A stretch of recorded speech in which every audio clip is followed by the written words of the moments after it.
మాటలు ఆలకించడానికి మనం కూడటానికి ప్రభు తన కృపను అనుగ్రహించారు. అందుని బట్టి ప్రభును స్తుతిస్తున్నాం.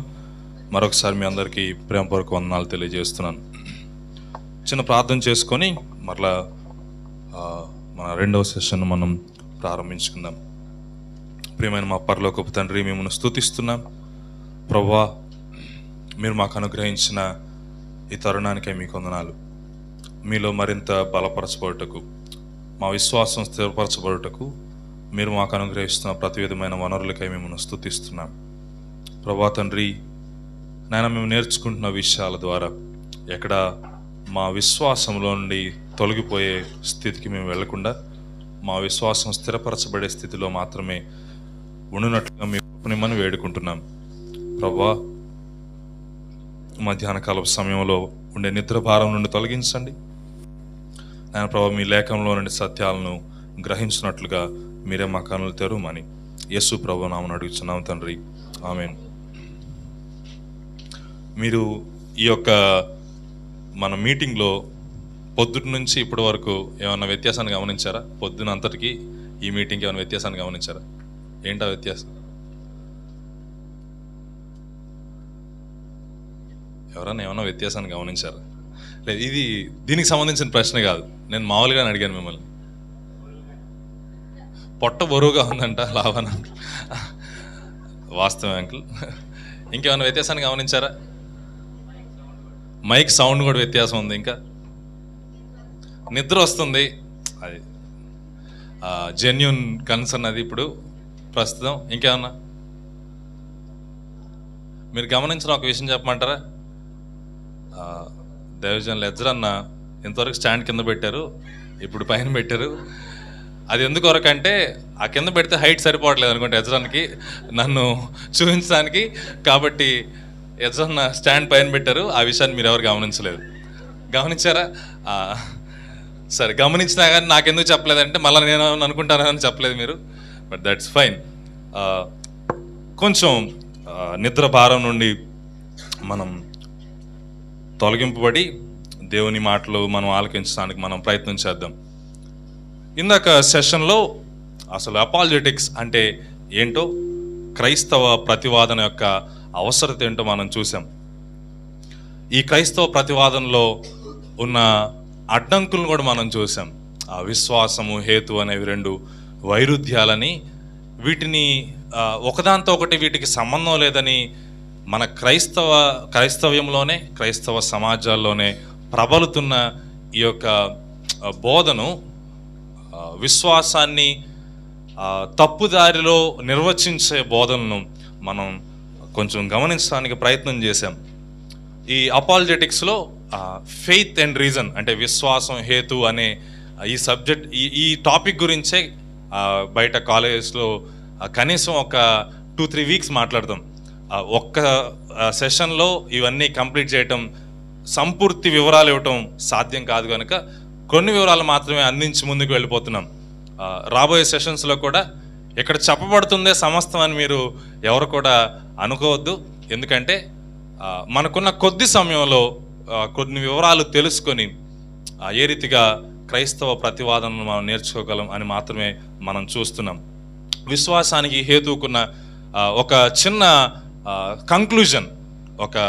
కంక్లూజన్ నేను చెప్పి నేను ముందుకు వెళ్ళడానికి ఇష్టపడుతున్నా. క్రిస్టియన్ అపాలజెటిక్స్లో విశ్వాసం, హేతు అనే ఈ రెండు విషయాలకు ఒక కంక్లూజన్ను మనం ఇవ్వాలంటే ఈ రెండు వైరుధ్యాలు కాదు, ఈ రెండు ఒకే విధమైనవి, ఇదే చేయాలి ఇదే చేయకూడదు అనే ఆలోచన ఎక్కడా లేదు. కానీ హేతువు మనకు అనుగ్రహించే అవకాశాలు, ఆయుధాలతో మన విశ్వాసాన్ని ఇతరులకు షేర్ చేసుకునేదాన్ని, ఇతరులకు పంచిపెట్టేదాన్ని, ఇతరులకు తెలియజేసేదాన్ని క్రైస్తవ ప్రతివాదన అని మనం అనొచ్చు. ఈ విశ్వాసం, హేతు అనే వెలుగులో మరలా చెప్తున్నాను, హేతువు మనకు అనుగ్రహించే అవకాశాలను, ఆ ఆయుధాలను పట్టుకొని మన విశ్వాసాన్ని స్థిరపరచుకుంటూ ఇతరులకు దీన్ని తెలియజేసే విధానాన్ని క్రిస్టియన్ అపాలజెటిక్స్, క్రైస్తవ ప్రతివాదన అని మనం పిలుస్తాం. ఇందాక మనం జ్ఞాపకం చేసుకున్నాం, వినుట వలన విశ్వాసం. Hearing, faith. ఇక్కడ హేతు అనేది విశ్వసించడానికి సంబంధించింది కాదు, హేతు అనేది వినుటకు సంబంధించింది. హేతువును ఉపయోగించి వినుటకు ఉపయోగకరమైన, వినుటకు సులువైన మార్గాలను తయారు చేసి వారిని విశ్వాసంలోనికి నడిపించడం క్రైస్తవ ప్రతివాదనలోని విషయం. విశ్వాసము, హేతువు వెలుగులో ఎక్కడ కూడా హేతు ఉంటేనే విశ్వసిస్తామనేది తప్పు. హేతు ఉంటేనే విశ్వసిస్తామనేది తప్పు. విశ్వాసం హేతుబద్ధమైనది మాత్రమే మనం తెలియజేసుకునే విషయం. ఈ విషయాన్ని తెలియజేసినప్పుడు విశ్వాసం అనే దాన్ని చిన్న చూపు చూస్తున్నారు మీరు అని చెప్పేవాళ్ళు చాలామంది ఉంటారు. విశ్వాసానికి ఉన్న వాల్యూ తగ్గించేస్తున్నారు మీరు అని చెప్పేవాళ్ళు చాలామంది ఉంటారు. కానీ విశ్వాసం యొక్క వాల్యూను మనము నమ్మేది హేతుబద్ధమైన విశ్వాసం కాదని తలంచినప్పుడు తీసివేసుకుంటున్న వారంగా ఉన్నాం. విశ్వాసం యొక్క వాల్యూను, విశ్వాసం యొక్క విలువను మనం గుడ్డి విశ్వాసం కలిగిన వారం అని చెప్పినప్పుడు తీసివేసుకుంటున్నాం. హేతుబద్ధమైన విశ్వాసం కలిగిన వారం అని చెప్పినప్పుడు విశ్వాసాన్ని సరైన రీతిలో మనం అర్థం చేసుకుంటున్నాం అని మనం జ్ఞాపకం చేసుకుందాం. ఈ ఇంట్రడక్షన్ మనం గత సెషన్లో కేవలం పరిచయాన్ని మాత్రమే చూసాం. ఇప్పుడు ఈ అపాలజెటిక్స్, వీటన్నిటి వెలుగులో ఇప్పుడు ప్రశ్నల్లోనికి మనం వెళ్ళటానికి మనం ప్రయత్నం చేద్దాం. నాకు తెలుసు ఇప్పుడు మీరు ఎవరు నిద్రపోవడానికి అవకాశం ఉండదు, ఎందుకంటే ప్రశ్నలు కొన్ని అలా ఉంటాయి కాబట్టి. ఎవరైనా నిద్రపోవాలనుకుంటే మీ ఇష్టం, నిద్రపోండి. కానీ నాకు ఒకసారి చెప్పి నిద్రపోండి, చేయెత్తి నేను నిద్రపోతున్నానని చెప్పి నిద్రపోండి. నేను క్లాస్లో కూడా ఇదే చెప్తాను, ఎవరు నిద్రపోవాలనుకుంటే నాకు చెప్పి నిద్రపోండి అని చెప్తాను. ఇక్కడ కూడా అదే చెప్తున్నాను, నాకు చెప్పి నిద్రపోతున్నానని చెప్పండి. ఎవరు నిద్రపోతారా? లేదు. ఓకే. సో ఎక్కువగా క్రైస్తవ సమాజానికి, ఎక్కువగా విశ్వాసులుగా మనకు వినిపించే కొన్ని ప్రశ్నలు కొన్ని ఉన్నాయి. దాంట్లో ఒకటి, బైబిల్ గ్రంథం సత్యమైనదేనా కాదా అనే ప్రశ్న ఎక్కువగా మనకు వినిపిస్తూ ఉంటుంది. తర్వాత యేసు ప్రభు ఆయన దైవత్వం నిజమైందేనా కాదా అనే ప్రశ్న ఎక్కువగా మనకు వినిపిస్తూ ఉంటుంది. అంత మాత్రమే కాదు, ప్రపంచంలోని చెడుతనం గురించిన ప్రశ్న మనకు ఎక్కువగా వినిపిస్తూ ఉంటుంది. ఈ ప్రశ్నలన్నిటికీ బైబిల్ గ్రంథంలో సమాధానాలు లేవంటే ఖచ్చితంగా ఉన్నాయి. మనకి ఈ ప్రశ్నలన్నిటికీ సమాధానం లేక మనం ఇక్కడ కూర్చోలేదు. మనకి ఈ ప్రశ్నలకు సమాధానం తెలుసు. అయితే హేతుబద్ధంగా ఈ ప్రశ్నలను, హేతు అడుగు ప్రతివానికి సాత్వికంతో మనం సమాధానం చెప్పాలి కనుక హేతుబద్ధంగా ఈ ప్రశ్నల యొక్క ఆలోచనను, ఆ సమాధానాలను మనం చూడటానికి ప్రయత్నం చేద్దాం. కొన్నిసార్లు తర్కం లేకపోతే లాజిక్ అనే విషయంలో పడిపోయి చాలామంది విశ్వాసం అనే దాన్ని పక్కకు నెట్టేస్తూ ఉంటారు. తర్కం ఉంటే చాలు అని చెప్పేవారు కొందరు, విశ్వాసం ఉంటే మాత్రమే చాలు అని చెప్పేవారు కొందరు. వీరిని హేతువాదులు అంటారు, వీరిని విశ్వాసవాదులు అంటారు. ఇంగ్లీష్లో వీరిని రేషనలిస్ట్ అంటారు, వీరిని ఫిడిస్ట్ అంటారు. వీరు హేతువాదులు అంటే హేతు ఒక్కడుంటే మాకు చాలు, దీనికి కారణం చూయించు, మేము ఏదైనా నమ్ముతాం.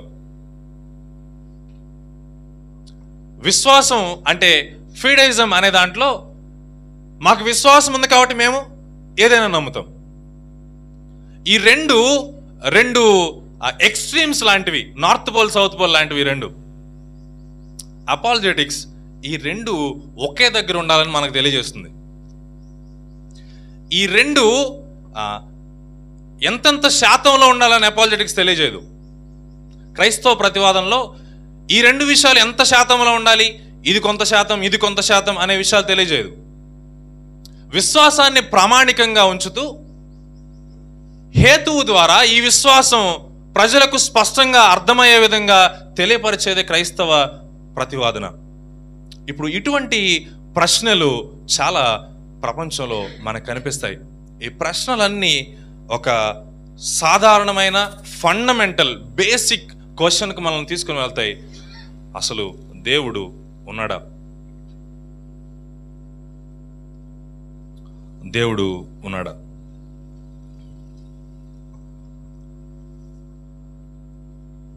భారతదేశంలో దేవుణ్ణి నమ్మేవారు యేసు ప్రభువుని కాదు, దేవుడు అనే ఈ మాటను నమ్మేవారు చాలామంది ఉన్నారు. భారతదేశం దేవుణ్ణి విశ్వసించడంలో, దేవుణ్ణి పూజించడంలో ఇతర దేశాలతో పోలిస్తే చాలా అగ్రగణ్య దేశం అని మనం చెప్పుకుంటూ ఉంటాం, వాస్తవమే. కానీ అదేవిధంగా మరొక వాస్తవిక సత్యం ఏంటి అంటే, భారతదేశంలో నాస్తికులు అనబడేవారు, దేవుని ఉనికిని నమ్మని వారు చాలా చాలా చాలా మంది ఉన్నారు. దేవుని ఉనికిని నమ్మని వారు ఎక్కడో ఒక చోట గుమిగూడి లేరు, వారు స్ప్రెడ్ అయి ఉన్నారు. ఇక్కడ కూర్చున్న మీలో చాలా మందికి కనీసం ఒక్కరైనా అట్లాంటి వారు తగిలింటారు. కనీసం ఒక్కరైనా. దేవుడు ఉన్నాడా లేడా? ఉంటే ఏం కావాలి? రుజువులు కావాలి, సాక్ష్యం కావాలి. మనం వెంటనే ఏం చేస్తాం? బైబిల్ ఓపెన్ చేస్తాం. ఖచ్చితంగా బైబిల్ ఓపెన్ చేయాలి. కానీ ఈ బైబిల్ గ్రంథం, నేను పొద్దున తెలియజేసిన విధంగా, బైబిల్ గ్రంథం మనకు ప్రామాణికమైనంతగా ప్రపంచానికి ప్రామాణికం కాదు. కాబట్టి ఈ బైబిల్ గ్రంథం యొద్దకు, లేఖనాల యొద్దకు, వారిని లేఖనాలు సత్యమైనవి అని వారిని లేఖనాల యొద్దకు తీసుకొని వచ్చుటకు మనం హేతువు మనకు అనుగ్రహించే కొన్ని అవకాశాలను, కొన్ని మార్గాలను ఎంచుకోవలసిన అవసరత ఎంతైనా ఉంది. దేవుడు ఉన్నాడా? దేవుడు ఉన్నాడా? ఉన్నాడా? చూడగలమా దేవుణ్ణి? చూడలేం. మనం టచ్ చేయగలమా దేవుణ్ణి? సెన్స్ చేయగలమా? చేయలేం. సైన్స్ ఒక చిన్న విషయాన్ని, సైన్స్ గురించి నేను చెప్పి ముందుకు వెళ్ళడానికి ఇష్టపడుతున్నాను. సైన్స్ అంటే శాస్త్రం. Science can describe things. అంటే శాస్త్రం అనేది కేవలం వివరిస్తుంది అంత మాత్రమే. But science cannot prescribe things. అంటే అర్థం ఏంటి? సైన్స్ జరగబోయే విషయాల గురించి మాట్లాడదు. శాస్త్రం ఏ విషయం జరగబోతుంది అనే విషయం గురించి మాట్లాడదు. శాస్త్రం దేని గురించి మాట్లాడుతుంది? జరిగిన విషయం గురించి వివరిస్తుంది. అంత మాత్రమే శాస్త్రం చేసేది. ఓకే, అంటే అర్థం ఏంటి అంటే, ఒక మనిషిని చూసి మనిషి ఏ రీతిగా ప్రవర్తిస్తాడు, మనిషి ఎక్కడ నుండి వచ్చి ఉంటాడు, మనిషి యొక్క ఆలోచన శైలి ఏంటి, ఇవన్నీ సైన్స్ మాట్లాడుతుంది. దాని పేరే ఆంథ్రోపాలజీ అంటాం మనం. ఆంథ్రోపాలజీ. భూమిని చూసి ఈ భూమి ఎన్ని సంవత్సరాలకు సంబంధించింది, ఈ భూమి క్రింద ఏముంది, నీళ్లు ఎంత లోతులో ఉన్నాయి, ఇవన్నీ చెప్పేదాన్ని భూగోళ శాస్త్రం అంటాం కదా, జియాలజీ.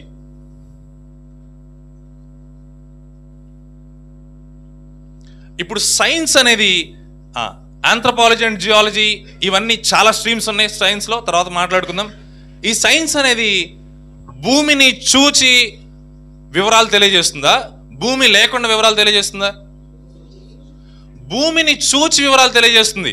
సో సైన్స్ గురించి మనకు ఉండవలసిన ఒక బేసిక్ ఐడియా ఏంటి అంటే, శాస్త్రం ఉన్న వాటి గురించి వివరించేదే తప్ప లేని వాటి గురించి వివరించేది కాదు. కానీ గాడ్ ప్రిస్క్రైబ్స్ థింగ్స్.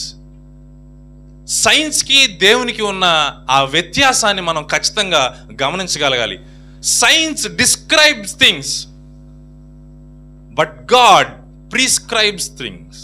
అంటే ఆయన జరగబోయే వాటిని ఆయన చెప్పగలడు, ఆయన ఏం జరిగించబోతున్నాడో ఆయన చెప్పగలడు. అందుకే లేఖనాల్లో ఆయన గురించి చెప్పిన మాట, ఆయన హృదయ ఆంతర్యములను ఎరిగిన దేవుడు. వారు ఏమి చేయదలిచారో ఈయనకు ముందే తెలిసిన దేవుడు.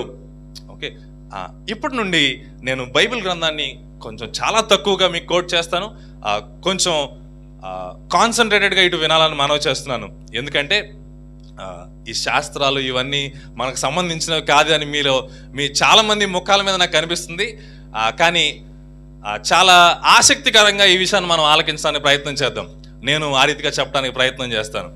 ఇప్పుడు దేవుడు ఉన్నాడా లేడా అనేది ఒక basic question for everyone out there in the world.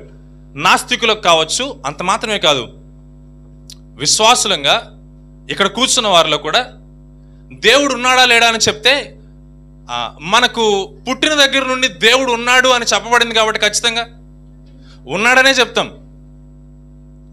ఒక్కసారి నాస్తికుల వాదనలు మీరు గమనిస్తే మనకే డౌట్ వస్తుంది. ఏమన్నా తెలుసా? దేవుడు ఉన్నాడా లేదా అని. ఎందుకు వస్తుంది ఆ డౌట్? ఆ ప్రశ్న ఎందుకు వస్తుంది? ఎందుకంటే ఆ ప్రశ్న గురించి మనం ఎప్పుడు ఆలోచించలేదు. మనకు ఆ ప్రశ్న అనేది మనకు ప్రామాణికమైన విషయమే కాదు. చిన్నప్పటి నుంచి దేవుడు ఉన్నాడని మనం నమ్మాం కాబట్టి ఖచ్చితంగా దేవుడు ఉన్నాడు. కానీ లాజిక్ ఆర్ శాస్త్రంతో తర్కము చేసేటప్పుడు దేవుడు ఉన్నాడా అనే ప్రశ్న వచ్చినప్పుడు వారు వేసే ఆ ప్రశ్నల దగ్గర మనకు చాలా సందర్భాల్లో సమాధానాలు ఉండవు. అప్పుడు ప్రారంభించబడేది ఏంటో తెలుసా? ఒక ప్రశ్న ప్రారంభించబడింది, అసలు నిజంగా దేవుడు ఉన్నాడా? నేనేదో నమ్మానులే ఎంతకాలం, వీళ్ళు చెప్తున్న కూడా కరెక్టే, ఒక రకంగా ఆమోదయోగ్యమైనది ఇది కూడా. ఇలా ఆలోచించి ఇలా నేను ఎందుకు నమ్ముతున్నాను, నేనేం నమ్ముతున్నానో, ఎందుకు నమ్ముతున్నానో అని గ్రహించలేక విశ్వాసము నుండి తొలగిపోయిన వారు చాలా మంది ఉన్నారు. ఈ విషయాన్ని, ఈ ప్రమాదాన్ని ముందే నేను మీకు తెలియజేసి నేను నా సెషన్లో ముందుకు వెళ్ళడానికి ఇష్టపడుతున్నాను. మీకు ఒక విషయం చెప్పమంటారా? ఇట్లాంటి సంగతులు బైబిల్ కాలేజెస్లో టీచ్ చేస్తున్నప్పుడు కూడా నాతో పాటు చదువుకున్న కొంతమంది విద్యార్థులు విశ్వాసం నుండి తొలగిపోయిన వారు ఉన్నారు. ఎందుకో తెలుసా?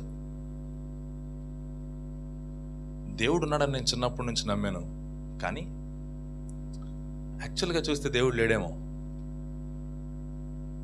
నేను చెప్తున్న బైబిల్ కాలేజ్ సంగతి. బైబిల్ కాలేజ్ స్టూడెంట్ విశ్వాసం నుండి తొలగిపోయి నాస్తికునిగా మారాడు. నేను చూశాను. ఈ విషయంలో అంత ప్రమాదం ఉంది. ఎందుకు ఈ విషయం గురించి తెలుసుకోవాల్సిన అవసరం ఏముంది? ఎందుకయ్యా దేవుడు ఉన్నాడంటే ఉన్నాడు, మనకి పెద్ద దీని గురించి తెలియాల్సిన వివరం ఏముంది? నో, హేతుబద్ధంగా మనకు దేవుడు ఉన్నాడా లేదనే విషయం కూడా పరిచయం ఉండి ఉండాలి. కనీసపు అవగాహన దాని గురించి ఉన్నప్పుడు నా విశ్వాసము హేతుబద్ధమైనదే, నేను దేవుని నమ్ముట అనేది హేతుబద్ధమైనదే అనే ఆ స్థిరత మనకుంటుంది. ఇతరులకు కూడా ఆ గ్రహింపును మనం తీసుకొని రాగలం. ఈ దేవుడు ఉన్నాడనే ప్రశ్నను మనం ఆలోచించడానికి మొదటిగా దేవుని ప్రత్యక్షతను గురించి మాట్లాడటానికి నేను ఇష్టపడుతున్నాను. దేవుడు రెండు విధాలైన ప్రత్యక్షతను మనం చూస్తాం లేఖన గ్రంథంలో.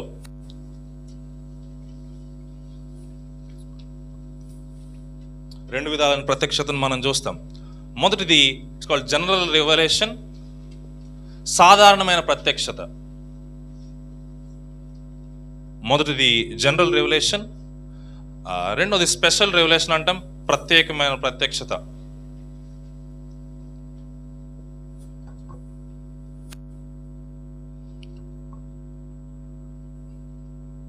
సో ఈ ప్రత్యేకమైన ప్రత్యక్షత అంటే ఏంటి అంటే, యేసుక్రీస్తు ప్రభుల వారు భూలోకములో ఆయన ప్రత్యక్షమయ్యాడు. పాపములను తీసివేయటకై ఆయన ప్రత్యక్షమాయను. యోహాను మొదటి పత్రిక 3వ అధ్యాయం 5వ వచనంలో మనం ఈ విషయాన్ని చూస్తాం. ఈ ప్రత్యక్షత దేవుని గురించిన సంపూర్ణమైన, దైవత్వమును గురించిన సంపూర్ణమైన ప్రత్యక్షత, దైవత్వం యొక్క సర్వ పరిపూర్ణత ఎవరిలో చూస్తాం? యేసుక్రీస్తు ప్రభువులో చూస్తాం. ఇది స్పెషల్ రెవల్యూషన్ అంటాం. ఈ ప్రత్యక్షత ఒక ప్రత్యేకమైన ప్రత్యక్షత.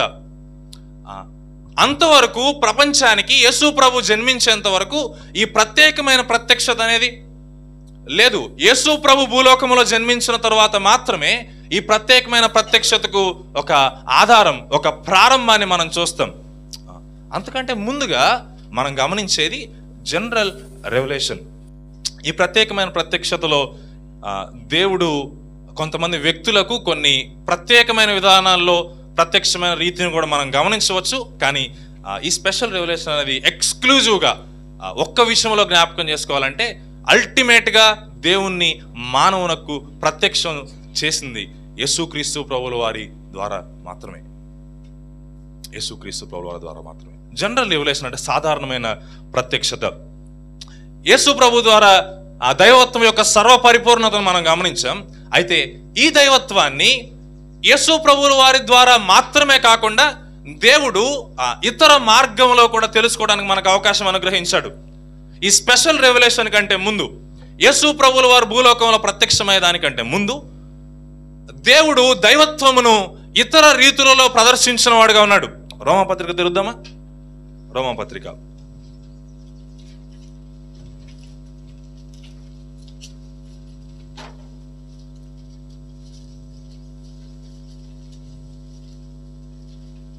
1వ అధ్యాయం 20వ వచనం.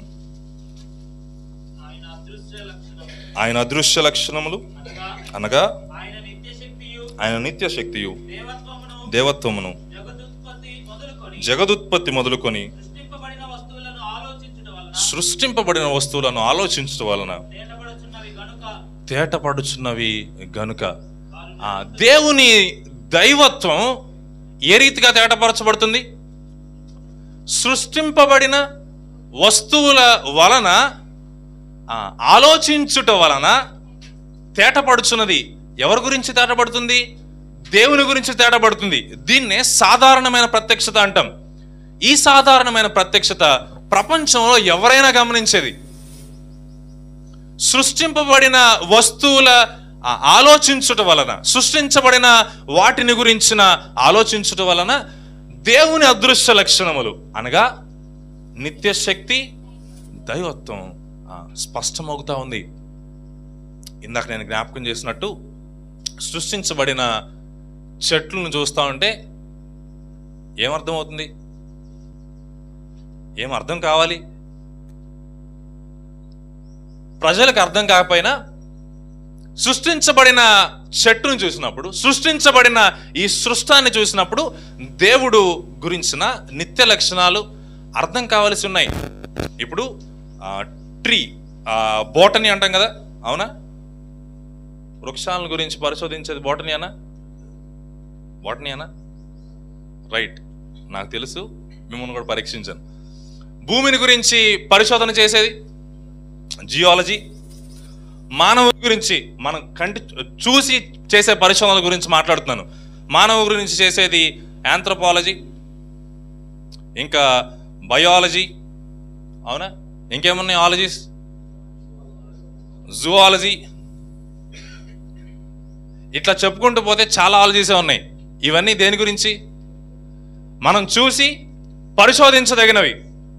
ఈ వృక్షం ఎలా ఉందని చూసేది బోటనీ, ఈ భూమి ఎలా ఉందని చూసేది జువాలజీ, జియాలజీ. ఆంథ్రోపాలజీ, ఆస్ట్రానమీ అని స్పేస్ ఎలా ఉందో చూసేది, రీసెర్చ్ చేసేది ఆస్ట్రానమీ అంటాం. ఇవన్నీ పరిశోధించడం వలన ఏం తెలియాలో తెలుసా? దేవుడు తెలియాలి. అంటే అర్థం ఏంటంటే థియాలజీ తెలియాలి. రోమాపత్రిక 1వ అధ్యాయం 20వ వచనం చెప్పే ఒక సాధారణమైన విషయం ఏంటంటే, ఎక్కువ అపాలజెటిక్స్లో దేవుడు ఉన్నాడా అనే ప్రశ్నలో వినిపించే విషయం, ఆల్ ఆలజీస్ లీడ్ టు థియాలజీ. సృష్టించిన వాటిని పరిశోధించే క్రమంలో మనం ఎక్కడికి రావాలి? దేవుని దగ్గరికి రావాలి. థియాలజీ అంటే ఏంటి? ఇంతకీ స్టడీ ఆఫ్ గాడ్, దేవుని గురించి చదువుట, దేవుని గురించి తెలుసుకొనుట, దేవుని గురించిన వివరాలు థియాలజీ. ఇప్పుడు ఈ సృష్టించబడిన వస్తువులను చూస్తే దేవుని అదృశ్య లక్షణాలు తెలుస్తాయి అని చెప్పాం కదా. కానీ ప్రపంచంలో అందరూ సృష్టింపబడిన వస్తువులను చూస్తున్నారు కదా, ఎందుకు దేవుడు లేడని చెప్తున్నారు? ప్రపంచంలో మనం చూస్తున్న వృక్షాలనే ప్రజలు చూస్తున్నారు. ఏమన్నా సపరేట్ వృక్షాలను చూస్తున్నాం మనం? దేవుని నమ్మని వారు ఏ వృక్షాలను చూస్తున్నారు? మనం ఆ వృక్షాలను చూస్తున్నాం.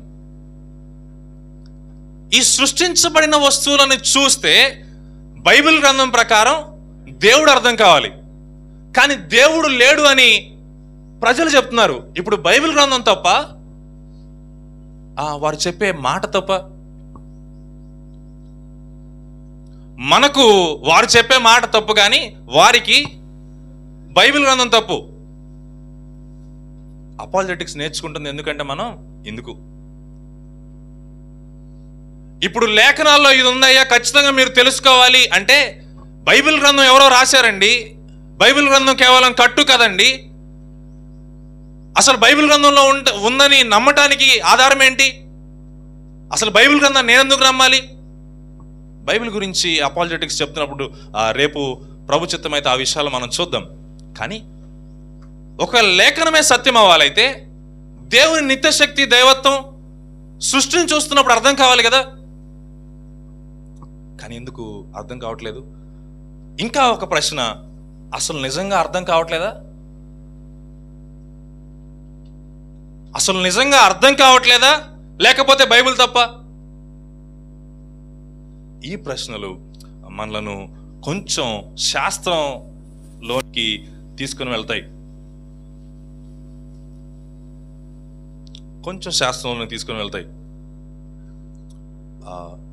కొంచెం జాగ్రత్తగా ఆలోచించడానికి ప్రయత్నం చేద్దాం. శాస్త్రంలో, సైన్స్లో మెథడ్ ఆఫ్ ఇండక్షన్ అనే ఒక క్రియ ఉంటుంది. మెథడ్ ఆఫ్ ఇండక్షన్, దీని అర్థం ఏంటి అంటే, తెలిసిన దాని ద్వారా తెలియని దానిని తెలుసుకొనుట.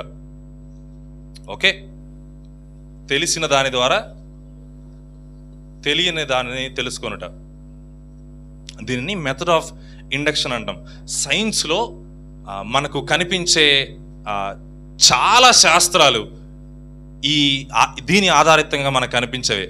ఇందాక నేను సైన్స్ గురించి చెప్పేటప్పుడు, science can only describe things, అంటే తెలిసిన వాటిని గమనించి తెలియని వాటిని అర్థం చేసుకున్నట సైన్స్ చేసే పని.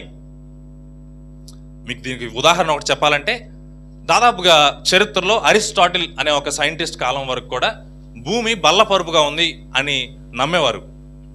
అవునా? భూమి బల్లపరుపుగా ఉంది. ఇంకెవరైనా నమ్మేవారు ఉన్నారా భూమి బల్లపరుపుగా ఉందని? ఇప్పుడు భూమి ఎలా ఉందని నమ్ముతున్నారు? గుండ్రంగా ఉందని నమ్ముతున్నారు. ఎందుకు నమ్మారు? భూమి గుండ్రంగా ఉందని ఎవరు చూశారు? శాస్త్రజ్ఞులు భూమి బయటికి వెళ్ళి గుండ్రంగా ఉందని చూసి వచ్చారు అనుకున్నారా? ఇదొక చిన్న ఉదాహరణ ఎక్కువ మంది ప్రొఫెసర్స్ చెప్తుంటారు, నేను కూడా ఆ ఉదాహరణ చెప్పడానికి ఇష్టపడుతున్నాను. ఏంటి అంటే, అరిస్టాటిల్ నిజంగా జరిగిన విషయం ఇది. ఒక సముద్రం దగ్గర అరిస్టాటిల్ నుంచొని ఉంటాడు. అరిస్టాటిల్ అనే ఈ శాస్త్రవేత్త నుంచొని ఏదో ఆలోచిస్తూ ఉంటాడు. కొద్దిసేపటికి ఈయనకి కొంచెం పొగ కనిపిస్తూ ఉంటుంది దూరంలో, సముద్ర దూరంలో కొంచెం పొగ కనిపిస్తూ ఉంటుంది. కొద్ది సమయం అయిన తర్వాత పొగ గొట్టం కనిపించింది. కొద్ది సమయం అయిపోయిన తర్వాత ఒక అరగంట గంట తర్వాత పడవ కనిపించింది, ఒక నౌక కనిపించింది. ఇప్పుడు అరిస్టాటిల్ యొక్క క్వశ్చన్ ఏంటి అంటే, కనిపిస్తే నౌక చిన్నదిగా కనిపించి పెద్దదిగా దగ్గరికి రావాలి, అవునా? కానీ మొదట పొగ ఎందుకు కనిపించింది? కొంచెం సేపటి తర్వాత ఆ పొగ గొట్టం ఎందుకు కనిపించింది? కొంచెం సేపటి తర్వాత నౌక ఎందుకు కనిపించింది? ఈ చూసి తెలిసిన దాన్ని ఆలోచించి శాస్త్రాన్ని కనుగొన్నారు. అండ్ అప్పుడు భూమి బల్లపరుపుగా లేదు, గుండ్రంగా ఉంది అని కనుక్కున్నారు. దీన్ని మెథడ్ ఆఫ్ ఇండక్షన్ అనే పేరుతో మనం పిలుస్తాం. Method of induction. దీన్ని చెప్పడానికి నా కారణం ఏంటి అంటే, దీన్ని ఇలా మీ ఆలోచనలో ఉండనిచ్చి ఒక ప్రశ్న దగ్గరకు మిమ్మల్ని తీసుకెళ్ళడానికి ఇష్టపడుతున్నాను. ఏంటి అంటే, ఈ యూనివర్స్, ఈ విశ్వం అనంతమైనదా, పరిమితమైనదా?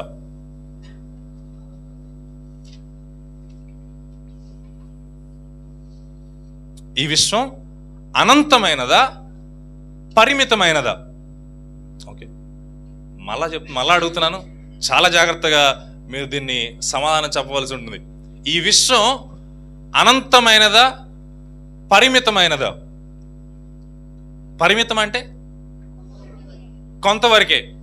అనంతం అంటే అసలు చెప్పలేనంత, కాలంతో సంబంధం లేనిది అనంతం. కాలంతో సంబంధం కలిగింది పరిమితం. పరిమితులు అంటే బౌండరీస్, హద్దులు, ఒక కాలం నుండి ఒక కాలం వరకు. అనంతం అంటే ఈ హద్దులు ఉండవు. ఇప్పుడు ఈ ప్రశ్న అనడానికి కారణం ఏంటంటే, అసలు సైంటిఫిక్ వరల్డ్లో ఈ శాస్త్రజ్ఞుల ఈ వర్గం ఏదైతే ఉంటుందో, ఈ తర్కపు హేతువాదుల యొక్క ఆలోచనల్లో విశ్వం అనంతమైంది. నేను విశ్వం అనంతమైందా పరిమితమైందా అంటే, ఇక్కడ మనలో కూర్చున్న వారిలో కూడా అనంతమైంది అని ఆలోచించిన వారు, ఇప్పటికీ ఆలోచిస్తున్న వారు కూడా ఉన్నారు. నేను ఎవరిని కాదంటలేదు. కానీ ఈ ప్రశ్న యొక్క సారాంశం, ఈ ప్రశ్న ఎందుకు అంత ప్రాముఖ్యమైంది అంటే, విశ్వం అనంతమైనదే అయితే ఈ విశ్వానికి ప్రారంభం అవసరం లేదు, బిగినింగ్. ఈ విశ్వానికి ప్రారంభం అనేది లేనట్టే కదా. అనంతానికి ప్రారంభం ఉండదు, అవునా? ఇన్ఫినిటీ అనే దానికి స్టార్టింగ్ ఉండదు. అనంతానికి ప్రారంభం లేనప్పుడు ప్రారంభకుని యొక్క అవసరత లేదు. ప్రారంభం ఉంటే ప్రారంభకుడు కావాలి. అదే బిగినింగ్ లేదంటే ఎవరు అవసరం లేదు. అసలు ప్రారంభించిన వాడు అవసరతే లేదు. అంటే అర్థమేంటి తెలుసా? దేవుడు అవసరం లేదు. విశ్వం గురించిన ఈ ప్రశ్న ఎంతవరకు తీసుకెళ్ళిందో తెలుసా? దేవుడు లేడు అనే కంక్లూజన్కి తీసుకువెళ్ళింది. అండ్ ప్రపంచంలో ఇప్పటికీ విశ్వం అనంతమైనది అని నమ్మేవారు చాలా మంది ఉన్నారు. శాస్త్రజ్ఞులలో కూడా, సైంటిస్టులో కూడా విశ్వం అనంతమైనది అని నమ్మేవారు చాలా మంది ఉన్నారు. కొంచెం వ్యతిరేక దిశలో దీన్ని ఆలోచించడానికి ప్రయత్నం చేద్దాం. విశ్వం పరిమితమైనది, ఈ సృష్టి పరిమితమైనది అని చెప్పినప్పుడు ఏం కావాలి? పరిమితాలకి హద్దులు కావాలి, అవునా? ఈ హద్దులకు ఒక ప్రారంభం కావాలి, ఎండింగ్ కావాలి, రైట్? ఈ విశ్వానికి హద్దులు ఉన్నాయి అంటే, ప్రారంభం ఉంది అంటే ఎవరు కావాలి? ప్రారంభించిన వాడు కావాలి, ప్రారంభికుడు కావాలి. ఇప్పుడే దేవుడు అంటం కంటే ఒక కారణం కావాలి, ఒక రీజన్, ఒక కారకం కావాలి. ఏదో ఒక శక్తితో, ఏదో ఒకటి, దేవుడు అనే మాట నేను ఇంకా ఉపయోగించట్లేదు, ఏదో ఒక శక్తి ప్రారంభించాలి. అంటే ఒక చిన్న ఆలోచన మీకు చెప్పాలంటే, ఆ పుస్తకాలు వరుసగా ఇలా పేర్చున్నాయి అనుకుందాం. పుస్తకాలు పేర్చేసి ఉన్నాయి. మన బుక్స్లో ర్యాక్స్లో ఇట్లా పుస్తకాలు పెట్టి ఉంటాం కదా. ఈ చివర ఒక పుస్తకం కదిలిస్తే ఈ పుస్తకాలు ఏమవుతాయి? పడిపోతాయి. అదే ఈ పుస్తకాలు ఈ పరిమితి లేకుండా అనంతమైనవి అయితే పడిపోయే అవకాశం ఉంటుందా? నా మాట అర్థమైందా? ఈ పుస్తకాలు పడిపోవడానికి కారణం ఏంటి? ఏదో కారణం ఉంది వెనకాల. ఎవరో కదిలించిన వారు ఉన్నారు. ఏదో కదలిక, శక్తో, వ్యక్తో, ఎవరో ఒకళ్ళు. మొత్తానికైతే ప్రారంభానికి ఒక కారణం ఉంది, కారకం అనేది ఉంది. దాన్నే లా ఆఫ్ కాజాలిటీ అని పిలుస్తారు. అంటే కారక నియమం. శాస్త్రాల్లో మనం గమనించే విషయం కారక నియమం. ఇప్పుడు నేను నియమం అని చెప్పినప్పుడు నియమం వేరు, సిద్ధాంతం వేరు. ఈ విషయాన్ని తేటగా గమనించాలి. శాస్త్రములో నియమం వేరు, సిద్ధాంతం వేరు. నియమం అనేది నిరూపితమైనది, సిద్ధాంతం అనేది సిద్ధాంతాలు 100 వస్తాయి, కానీ సిద్ధాంతాలు నియమాలు ఏది నిరూపించబడినప్పుడు మాత్రమే. ఇంగ్లీష్లో we call this as theory. సిద్ధాంతం అంటే థియరీ అంటాం, లా అంటే నియమం. నేను మీకు అర్థం కావడానికి ఈ విషయం చెప్తున్నాను. గురుత్వాకర్షణ శక్తి అనేది ఒక నియమం, అది సిద్ధాంతం కాదు. ఎందుకు నియమం? మనలో ఎవరం పైకి వెళ్ళినా కింద పడతాం. అది దాంట్లో వేరొక అర్థం తీసుకోవడానికి, వేరొక కంక్లూజన్ చేయడానికి అవకాశం లేదు, మార్చడానికి లేదు. థియరీ అంటే ఎలా ఉంటుందంటే మార్చడానికి అనుకూలంగా ఉంటుంది. ఓకే, ఇప్పుడు నేను ఈ డస్టర్ గురించి ఒక థియరీ చెప్పాను అనుకుందాం. ఓకే, ఈ డస్టర్ ఎప్పటికైనా ఈ కింద చెక్కతోనే ఉండాలి అనే థియరీ చెప్పాను అనుకుందాం. ఇది నియమం కాదు. ఎందుకు? ఇది మార్చి నేను ప్లాస్టిక్ కూడా పెట్టుకోవచ్చు దీనికి. రైట్? లా ఆఫ్ కాజాలిటీ శాస్త్రజ్ఞుల వర్గంలోనే, శాస్త్రజ్ఞులు చెప్పే మాటల్లోనే మనం చెప్పాలంటే, కారక నియమం ఏం చెప్తుందంటే మొదలు ఉన్న ప్రతిదానికి ఒక కారకం కావాలి, ఒక రీజన్ కావాలి. ఇప్పుడు విశ్వం అనంతమైనదైతే కారకం అవసరం లేదు, విశ్వం పరిమితమైనదైతే కారకం కావాలి. ఈ కారకం ఎవరు అనే తర్వాత ఆలోచిద్దాం. ప్రస్తుతానికి ప్రశ్న, మనం ఎంతవరకు వచ్చామంటే ఈ విశ్వం అనంతమైన కాదు, ఈ విశ్వం పరిమితమైనది. ఎందుకు పరిమితమైంది? విశ్వానికి ప్రారంభం ఏంటి? ఈ విశ్వానికి ప్రారంభం ఏంటి? ఈ విశ్వం ఎలా ప్రారంభించబడింది? వాక్యం ద్వారా ప్రారంభించబడింది. ఓకే, బైబిల్ గ్రంథంలో నుంచి మనం మాట్లాడుకోవట్లేదని ముందే చెప్పాను నేను. ఈ విశ్వం ఎలా ప్రారంభించబడింది? ఈ విశ్వ ప్రారంభాన్ని గురించి కొన్ని విషయాలు నేను మీతో పంచుకోవడానికి ఇష్టపడుతున్నాను. శాస్త్రాల్లో ఉండే ఆలోచనలు చాలా, అన్ని శాస్త్రాల గురించిన ఆలోచనలు నేను ఇక్కడ చెప్పలేను, సమయం కూడా కాదు, నేను ముగించాలి. ఇంకా 3 శాస్త్రాలు నేను చెప్పవలసినవి. దీన్ని మనం కాస్మోలాజికల్ ఆర్గ్యుమెంట్ అంటాం. క్లాసిక్ అపాలజెటిక్స్లో కాస్మోలాజికల్ ఆర్గ్యుమెంట్ అంటే సృష్టిని చూసినప్పుడు మనకు తెలిసే విషయాలు. ఇప్పుడు మనం కంక్లూడ్ చేసిన విషయం ఏంటంటే విశ్వం పరిమితమైనది, అనంతమైనది కాదు. ఇప్పుడు కారకం కావాలి, కారకం కావాలి. ఈ కారకం ఏంటి? ఎడ్వర్డ్ హబుల్ ప్రపంచంలో టెలిస్కోప్ను కనుక్కున్న వ్యక్తి. టెలిస్కోప్ను కనుక్కున్న తొలి దినాల్లో ఎడ్వర్డ్ హబుల్ నక్షత్రాలను చూడటం ప్రారంభించాడు. అప్పటికి ఇంకా నక్షత్రాల గురించిన ఈ సైన్స్ చాలా తక్కువ ప్రాచుర్యతలో ఉంది. ఈ నక్షత్రాలను చూస్తూ ఈ నక్షత్రాలు విడివిడిగా లేవు, ఇవన్నీ ఒక పాల పుంతలాగా ఉన్నాయి అని గమనించాడు ఎడ్వర్డ్ హబుల్. ఈ పాల పుంతనే గ్యాలక్సీ అంటాం మనం, అవునా? మనం ఉంటుంది ఒక గ్యాలక్సీ, ఇటువంటి గ్యాలక్సీలు 1 మిలియన్లో ఉన్నాయి అనేది ఎడ్వర్డ్ హబుల్ టెలిస్కోప్ని ఉపయోగించి కనుక్కున్నాడు. ఎడ్వర్డ్ హబుల్ దేవుని నమ్మిన వ్యక్తి ఏం కాదు, శాస్త్రవేత్తలు చేసిన పనులే చెప్తున్నాను నేను. ఆయన ఈ విషయాన్ని కనుక్కోవటం మాత్రమే కాకుండా ఈ పాలపుంతలన్నీ ఒకదానికొకటి వేరుగా ప్రయాణిస్తున్నాయి అని చెప్పాడు.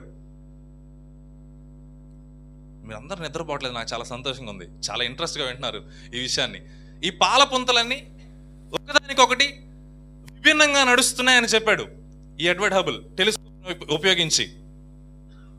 అంత మాత్రమే కాకుండా ఇవి ఎప్పుడు ఢీకొనట్లేదు.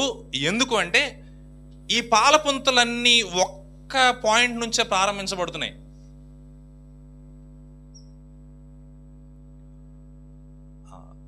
ఇప్పుడు మనకు కొన్ని విషయాలు తేటగా అర్థమవడం ప్రారంభిస్తాయి. ఈ గ్యాలక్సీస్ అన్నీ ఎక్కడి నుంచి ప్రారంభించబడుతున్నాయి? ఒక్క పాయింట్ నుంచే ప్రారంభించబడుతున్నాయి. అంటే వీటన్నిటికీ ఏముంది? మొదలుంది, ప్రారంభం ఎక్కడో ఉంది. ఈ ప్రారంభం ఏంటి అనేది ప్రశ్న. ఈ ప్రారంభానికి అసలు ఎవరున్నారు అనేది ప్రశ్న. ఈ ప్రారంభానికి ఏముంది అనేది ప్రశ్న. ఈ ప్రశ్న మనల్ని ఎక్కడ తీసుకువెళ్తుంది తెలుసా? బిగ్ బ్యాంగ్ అనే ఒక థియరీకి తీసుకుని వెళ్తుంది. సిద్ధాంతం, నియమం కాదు. బిగ్ బ్యాంగ్ అనేది ఒక సిద్ధాంతం మాత్రమే. బిగ్ బ్యాంగ్ అంటే ఎవరికైనా పరిచయం ఉన్నవాళ్ళు, ఎస్, 7th సోషల్ లెసన్లో వచ్చింది. ఏంటి బిగ్ బ్యాంగ్ అంటే ఏంటి? ఎవరికైనా పరిచయం ఉందా? ఎవరో చెప్పారు, మహా విస్ఫోటనం బిగ్ బ్యాంగ్ అంటే. అంటే ఇక్కడ ఒక మహా విస్ఫోటనం జరిగి ఇవన్నీ పుట్టినాయి. ఓకే, ఈ విస్ఫోటనం ద్వారానే ఈ సృష్టి అంతా ప్రారంభించబడింది అని చెప్పేది బిగ్ బ్యాంగ్. ఎందుకు ఇంత వివరాల్లోకి మనం వెళ్ళాల్సి వచ్చిందో తెలుసా? ఈ చిన్న పాప చెప్పిన విషయం నాకు చాలా నచ్చింది. 7వ తరగతి పుస్తకంలో సృష్టి ఎలా ప్రారంభించబడిందంటే వారికి బోధించబడుతున్న విషయం ఏంటో తెలుసా? ఇది 7వ తరగతి పుస్తకంలో బిగ్ బ్యాంగ్ ద్వారా సృష్టి ప్రారంభించబడిందని బోధిస్తా ఉన్నారు. మనకు తెలీదు ఏం జరుగుతుందో. తెలుసుకోవాలనే తపన కూడా మనకు రాదు. అవగాహన లేకుండా దేవుడు ఉన్నాడు ఉన్నాడు ఉన్నాడని చెప్పే ఆ స్థిరమైన మాటే తప్ప ఎందుకున్నాడు దేవుడు, ఎక్కడ ప్రారంభించారు, మహా విస్ఫోటనం బిగ్ బ్యాంగ్ అని చెప్పి సైంటిస్ట్ అందరూ దేవుడు ఉన్నాడు అని నమ్మలేని వారందరూ ఈ విషయాన్ని నమ్ముతారు. ఇందాక స్టీఫెన్ హాకింగ్ అని చెప్పాను కదా, బిగ్ బ్యాంగ్. ఈ పేరు చెప్తున్నాను తప్పు అనుకోకండి. బాబు గోగినేని అని ఎవరు విన్నారా? యూట్యూబ్లో ఫేస్బుక్లో ఎక్కడ కనిపిస్తుంటాడు ఆయన. హేతువాది. ఇదే నమ్ముతాడు ఆయన. ఎందుకు? దేవుడు ఉన్నాడని. ఇప్పుడు దేవుడు ఉన్నాడని నమ్మితే చాలా నమ్మాల్సి వస్తుంది. దేవుడు ఉన్నాడని నమ్మితే బైబిల్ నమ్మాలి అటు ఇటు చేసి. కాబట్టి నేనేం నమ్ముతాను? బిగ్ బ్యాంగ్ నమ్ముతాను. ఒక మహా విస్ఫోటనం జరిగి సృష్టి అంతా ప్రారంభించబడింది. రైట్. ఇంకా దానికి ఎవరు మాట్లాడేది ఎవరు లేరు. ఎందుకు? దేవుడు ఉన్నాడంటే నాకేం కావాలి? రుజువులు కావాలి.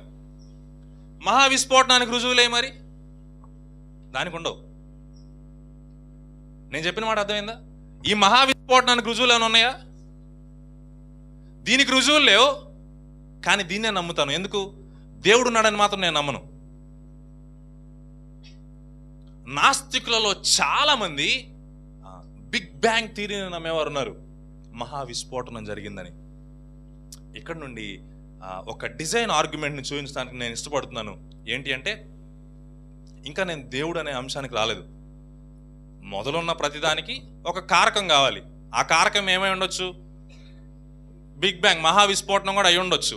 కానీ మహా విస్ఫోటనం ఎందుకు కాదో చెప్పడానికి ప్రయత్నం చేస్తున్నాను నేను. మహా విస్ఫోటనం ఖచ్చితంగా అయి ఉండొచ్చు కదా, మనకు తెలియదు కదా. బైబిల్ గ్రంథం దగ్గరికి వెళ్ళడం, ఆది దేవుడు భూమి ఆకాశం సృజించాను, అది నాకు కూడా తెలుసు. కానీ ఇప్పుడు బైబిల్ గ్రంథాన్ని మనం చూడలేదు. బైబిల్ గ్రంథంలో ఉన్న విషయాలు ఎంతవరకు వ్యాలిడ్ అనేది మనం చూస్తున్నాం. ఇప్పుడు దేవుడు సృష్టించాడని బైబిల్ గ్రంథం మనకు తెలియజేస్తుంది. కానీ బైబిల్ గ్రంథం కాకుండా మనకున్న ఒక మార్గం ఏంటి? Big bang. దీని తర్వాత రేపు మనం మాట్లాడుకుంటాం ఎవల్యూషన్, జీవ పరిణామం. అవునా? ఇవన్నీ ఎందుకు అంటే దేవుడు అనే మాటను నమ్మలేక.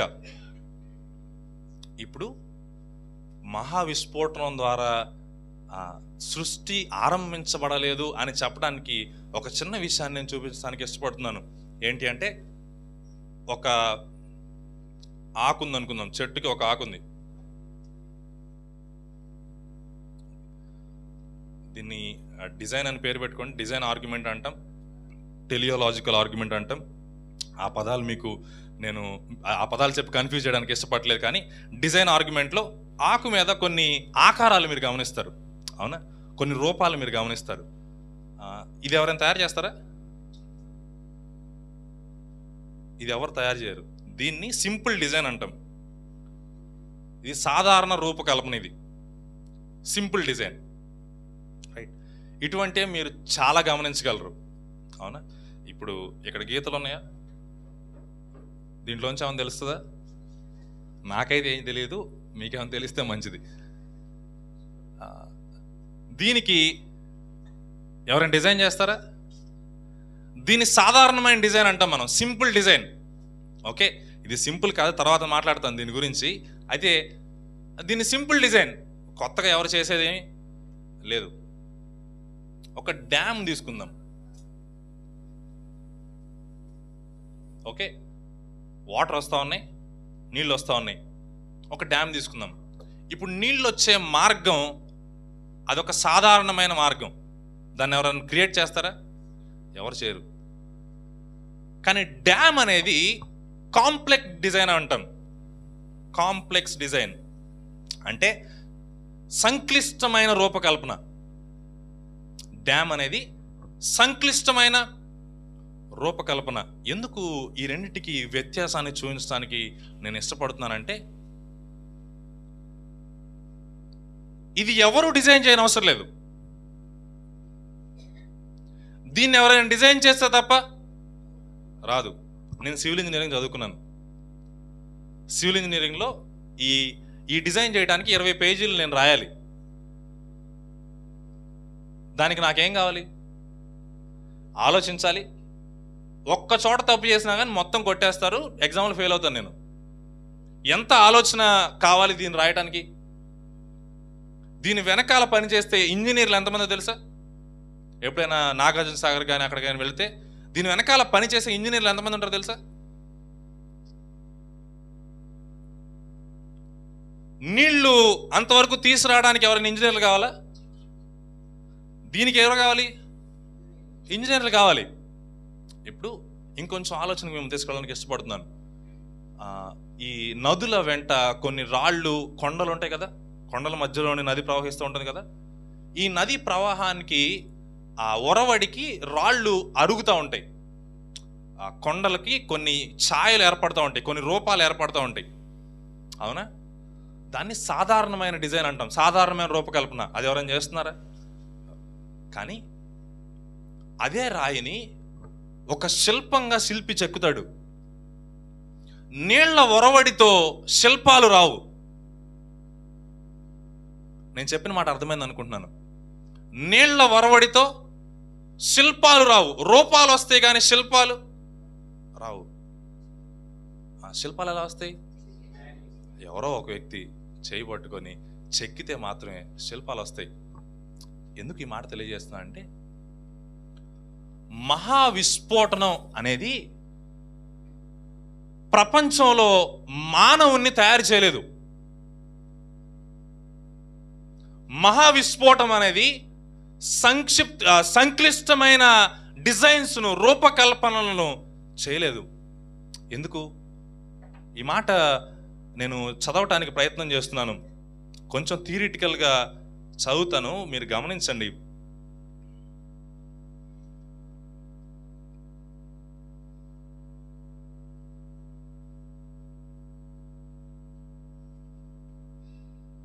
డార్విన్ అని ఆయన తెలుసా ఎవరికైనా?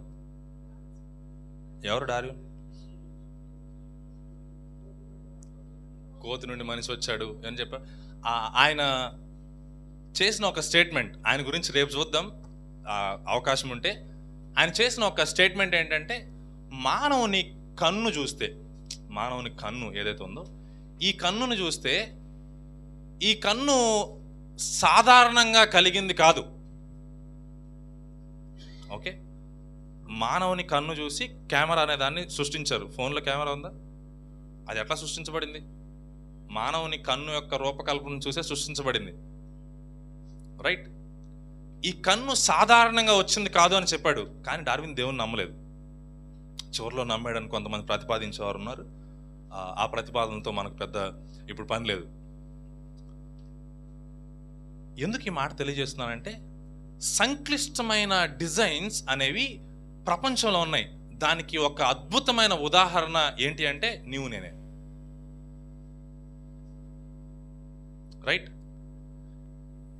బిగ్ బ్యాంగ్ థియరీ, మహావిస్ఫోటనం సాధారణమైన వాటిని తయారు చేసి ఉండొచ్చేమో కానీ, తయారు చేయగలదేమో కానీ, నేను ఏమో అంటున్నాను, తయారు చేయగలదేమో కానీ సంక్లిష్టమైన వాటిని తయారు చేయలేదు. ఏంటి సంక్లిష్టమైనవి? ప్రపంచంలో దాదాపుగా 1600 మంది సైంటిస్టులు 1 దశాబ్దం పైగా కూర్చొని మానవ రక్త కణాల్లో ఉన్న DNA గురించి ఆలోచించడం ప్రారంభించారు. DNA, జెనెటిక్స్కి సంబంధించింది DNA. ఈ DNA గురించి చదవటం ప్రారంభించారు. ఈ చదవటం ప్రారంభించి ఈ డిఎన్ఏలో ఉన్న ఇన్ఫర్మేషన్ ఏదైతే ఉందో, వివరాలు ఏదైతే ఉందో, ఇవన్నీ రాయటం మొదలు పెడితే కొన్ని వేల వాల్యూమ్స్ రాయవలసి వస్తుంది అని సైంటిస్టులు ప్రతిపాదించారు. అని కంక్లూడ్ చేశారు, ప్రతిపాదించడం కాదు అని నిరూపించారు. డిఎన్ఏలో ఉన్న ఇన్ఫర్మేషన్ను రాయాలి అంటే కొన్ని వేల వాల్యూములు, కొన్ని సంవత్సరాలు రాయాలి. మనిషి గురించి కాదు, మనిషి రక్త కణాల్లో ఉన్న ఒక డిఎన్ఏ గురించి. ఇప్పుడు డిఎన్ఏ అనేది సింపుల్ సామాన్యమైన డిజైనా, కాంప్లెక్స్ డిజైనా?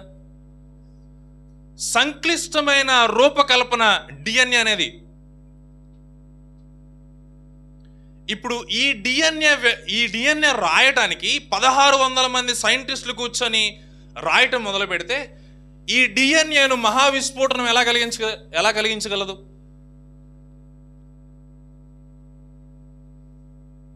నేను చెప్పింది అర్థమైందా? డిఎన్ఏ రాయటానికి, జస్ట్ డిఎన్ఏ గురించి ఆలోచించడానికి 1600 మంది సైంటిస్టులు, గొప్ప మేధస్సు కలిగిన వారి మేధస్సులు అవసరమైతే, ఈ డిఎన్ఏ సృష్టించబడటానికి బిగ్ బ్యాంగ్ అవసరమైంది. బిగ్ బ్యాంగే కారణం అంటే ఎంతవరకు సమంజసం అది?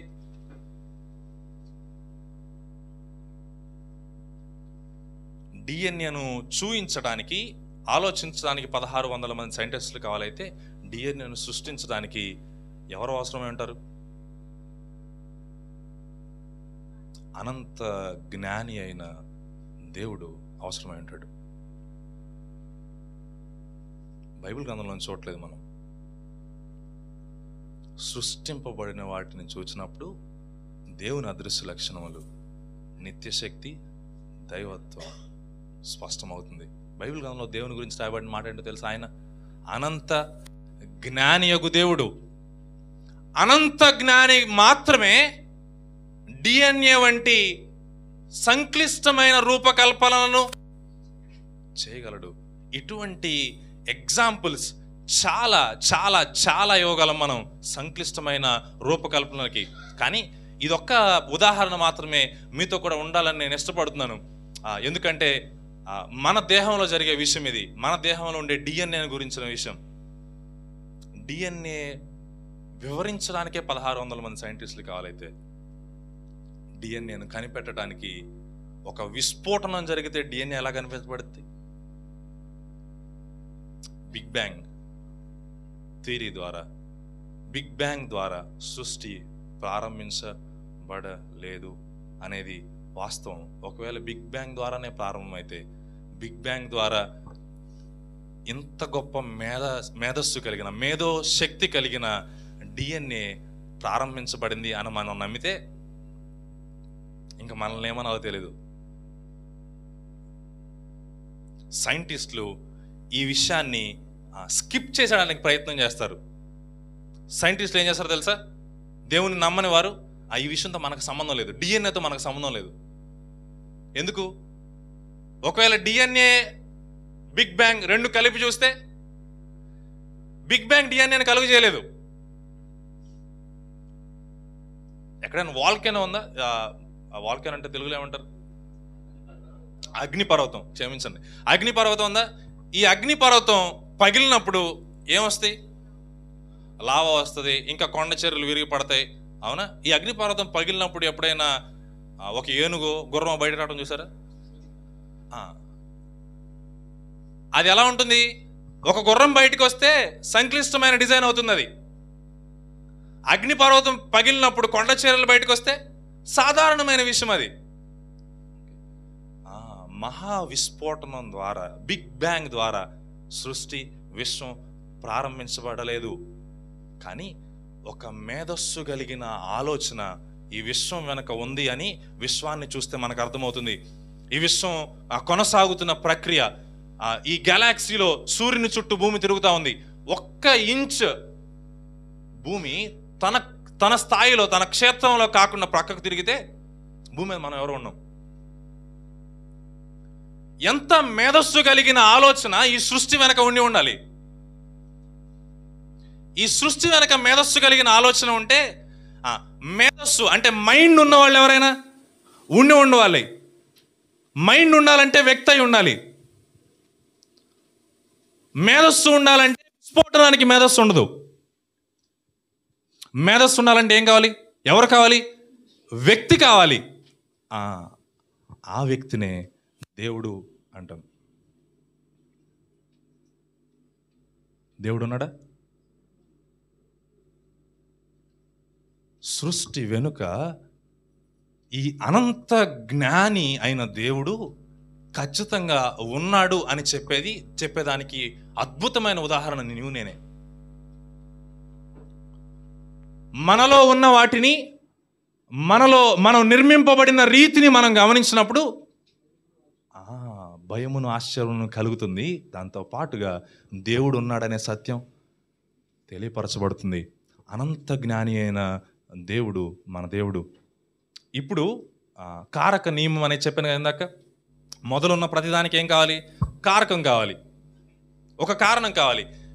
ఈ కారణం మహావిస్ఫోటనమై ఉండొచ్చు అని సైన్స్ తెలియజేస్తుంది. కానీ ఈ సృష్టిలో ఏర్పరచబడిన ఈ రూపాలను నిన్ను నన్ను గమనించుకున్నప్పుడు ఈ కారణం మహావిస్ఫోటనం కాదు, ఎవరో అనంత జ్ఞాని అయిన వ్యక్తి అయి ఉండాలి అని మనకు తెలుస్తుంది. ఇంకా ఈ అనంత జ్ఞాని బైబిల్లో ఉన్న అనంత జ్ఞాని అని చెప్పట్లేదు. బైబిల్లో ఉన్న దేవుని గురించి, మనం ఆరాధించే దేవుని గురించి నేను మాట్లాడట్లేదు. అసలు దేవుడు అనేవాడు ఉన్నాడా లేడా అని మాత్రమే నేను మాట్లాడుతున్నాను. దేవుడు ఉన్నాడు. ఇంకొక విషయం నేను తెలియడానికి ఇష్టపడుతున్నాను.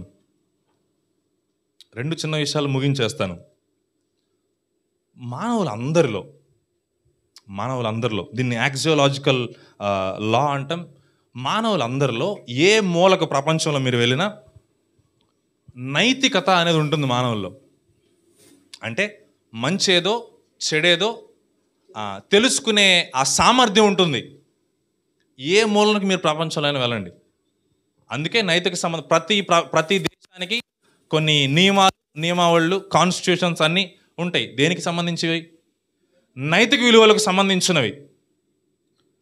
నైతిక విలువల యొక్క ప్రదర్శనలు వేరే ఉండొచ్చు, కానీ ప్రతి మానవునిలో ఉండేదేంటి? నైతికత అనేది ప్రతి మానవునిలో ఖచ్చితంగా ఉంటుంది. ఇప్పుడు ప్రతి మానవునిలో ఉంది నైతికత అంటే సృష్టికి సంబంధించిన విషయం నైతికత. దీన్నే మోరల్ లా అంటాం, నైతికత యొక్క నియమం అంటాం. ఈ నైతికత ఎక్కడ నుండి రావాలి? మహావిస్ఫోటం నుండి నైతికత వచ్చిందంటే అంతకంటే అవివేకం లేదు. మనుషుల్లో నైతికత అనేది సృష్టి స్వభావం. అది మనకు నైతికత ఎవరైనా నేర్పిస్తారా? సృష్టిలో నుండి స్వభావపూర్వకంగా వచ్చేది నైతికత. ఈ నైతికత ఎక్కడి నుండి వచ్చింది? ఈ నైతికత అందరిలో నియమించిన వారెవరో ఉండాలి. ఈ నైతికత మోరల్ లా గివర్ అని పిలుస్తాం. ఒక వ్యక్తి ఒక నైతిక విలువలను ఏర్పాటు చేసి ఉండాలి. అందుకే మనకు మంచిది చెడుది అని తెలియపరచబడుతుంది. చాలా సందర్భాల్లో మా పేరెంట్స్ నేర్పించారు, మాకు ముందు మా తాతలు నేర్పించారు మంచేదో చెడేదో. వారికి ఎవరు నేర్పించారు? మానవులందరికీ సంబంధం లేకుండా, లింగ సంబంధం లేకుండా, జాతి సంబంధం లేకుండా అందరిలో ఉండే విషయం నైతికత. ఈ నైతికతను ఒక స్టాండర్డ్, మంచేదో చెడేదో తెలియడానికి ఒక రిఫరెన్స్ పాయింట్ను క్రియేట్ చేసిన వ్యక్తి ఎవరో ఉండాలి ఈ సృష్టి వెనుక.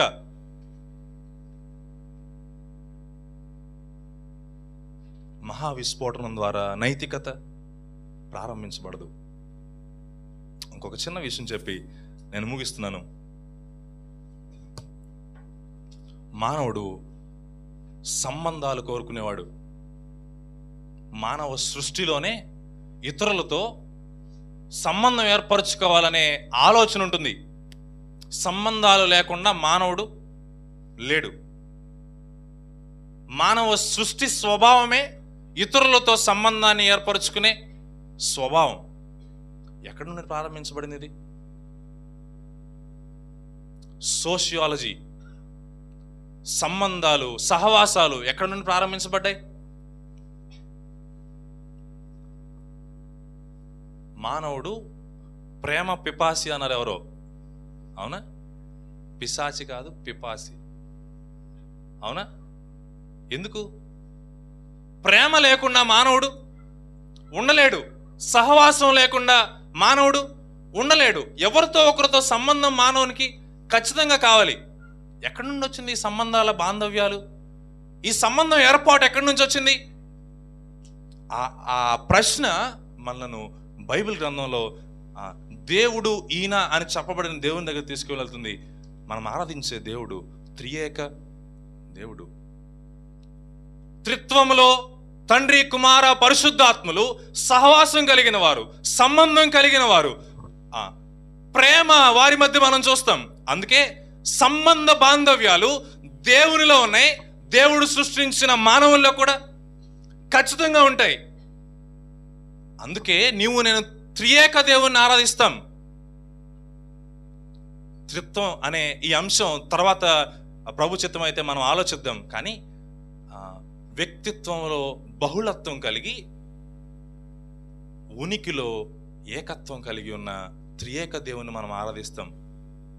ముగ్గురు దేవుళ్ళని కాదు, త్రియేక దేవుని ఆరాధిస్తాం. వ్యక్తిత్వంలో బహుతత్వం కలిగి ఉనికిలో ఏకత్వం కలిగిన దేవుణ్ణి మనం ఆరాధిస్తాం. ఆ సంబంధ బాంధవ్యాలు, ప్రేమ, దేవుడు ప్రేమయ్య ఉన్నాడు అనే మాట లేఖనాల్లో మనం చదువుతామా? ప్రేమ అంటే దేవుడు ప్రేమ ఎట్టుంటాడు? ప్రేమ అంటే ప్రేమను కనపరచడం ఉంటుంది కదా. ఎక్కడి నుంచి, ఎవరికి కనపరచగలడు? అందుకే ఆది కాండం సృష్టి ప్రారంభంలో మనం చూస్తాం, దేవుడు మన పోలిక చొప్పున మన స్వరూపమందు నరుని చేదుము. ఎవరు? మన త్రిత్వమై ఉన్న దేవుడు సంబంధాలు కలిగిన వారిగా మానవుణ్ణి సృష్టించాడు. వీటన్నిటినీ చూచినప్పుడు ఆయన యొక్క దైవత్వం, ఆయన యొక్క నిత్య శక్తి, ఆయన అదృశ్య లక్షణాలు కనిపిస్తాయి. దేవుడు ఉన్నాడా? బైబిల్ గ్రంథంలోంచే ఉన్నాడా? బయట నుంచి కూడా ఉన్నాడా? దేవుడు ఉన్నాడు అనేది వాస్తవం, మనకు తెలిసిన విషయమే. కానీ ఈ వాస్తవికత హేతుబద్ధంగా కూడా వాస్తవమైనదే అని మనం స్థిరపరచబడి ఇతరులకు తెలియపరచడానికి ఈ మాటలు దేవుడు మన వినికిడిలో దీవించునుగాక. ప్రార్థన చేద్దాం. ప్రియమైన తండ్రి, మీకు వందనాలు నాయన. మీ యొక్క ఉనికికై స్తుతిస్తున్నాం. మీరు మమ్మల్ని సృష్టించిన వైనాన్ని మేము చూసినప్పుడు ఆశ్చర్యం కలుగుతూ ఉంది నాయన. అందుని బట్టి మిమ్మల్ని స్తుతిస్తున్నాం. ముందున్న సమయాన్ని మీరే మాకు దీవెనకరంగా ఉంచమని యేసు ప్రభువు నామమున అడుగుచున్నాం తండ్రి.